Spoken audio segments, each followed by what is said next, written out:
রোজা রেখে যে ব্যক্তি মিথ্যা কথা, মিথ্যা কাজ মানে পাপ কাজ, অন্যায় কাজ ছাড়তে পারলো না, তার না খেয়ে থাকা, না পান করে থাকাতে আল্লাহর কিছু যায় আসে না। তার ওই রোজার আল্লাহর কোনো প্রয়োজন নাই। এটা জাস্ট উপোস, এটা জাস্ট অনাহার, জাস্ট আমি পানি খাইনি, আমি খাবার দাবার গ্রহণ করিনি, দ্যাটস ইট, এতটুকুই। এতে আল্লাহর কিছু যায় আসে না। এটার কোনো সিগনিফিকেন্স আল্লাহ তাআলার কাছে নাই যে রোজাও রাখলো আবার মিথ্যাও বলে, রোজাও রাখলো আবার গীবত করতেছে, রোজাও রাখে অন্যের জন্য অকল্যাণ কামনা করে, রোজাও রাখে খারাপ কাজ করতেছে, নিষিদ্ধ কাজগুলো করতেছে। তাহলে এই রোজা রাখা না রাখার সময় এই রোজায় কোনো ফায়দা নাই।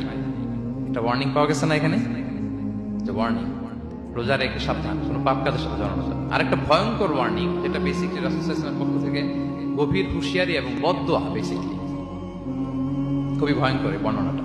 মুসনাদে বাজ্জারে হাদিসটা এসেছে, হাদিসটি হাসান পর্যায়ের হাদিস। জাবির ইবনে সামুরা রাদিয়াল্লাহু তাআলা আনহু বলেন, সাইদান নবী সাল্লাল্লাহু আলাইহি ওয়াসাল্লাম আল মিম্বার, রাসূল সাল্লাল্লাহু আলাইহি ওয়াসাল্লাম মসজিদে নববীর মিম্বারে আরোহণ করলেন। ফাকালা আমিন আমিন আমিন, তিনবার তিনি আমিন বললেন, আমিন আমিন আমিন। ফালাম্মা নাযালা সুইলা আন যালিক, যখন নেমে আসলেন জিজ্ঞেস করা হলো, রাসূল সাল্লাল্লাহু আলাইহি ওয়াসাল্লাম আপনি আমিন আমিন আমিন বললেন, এমন তো করতে দেখি না কখনো, কেন বললেন? ফাকালা, রাসূল সাল্লাল্লাহু আলাইহি ওয়াসাল্লাম বললেন, আতানি জিবরিল, জিবরাইল একটু আগে আমার কাছে এসেছে। ওয়াকাল, এবং বলেছে, রহিমা আনফুমরিইন আদরাকা রমাদানা ফালাম ইউগফার লাহ, ওই ব্যক্তির ধ্বংস হোক যে রমাদান পেল কিন্তু নিজের জীবনের গুনাহ ক্ষমা করাতে পারল না।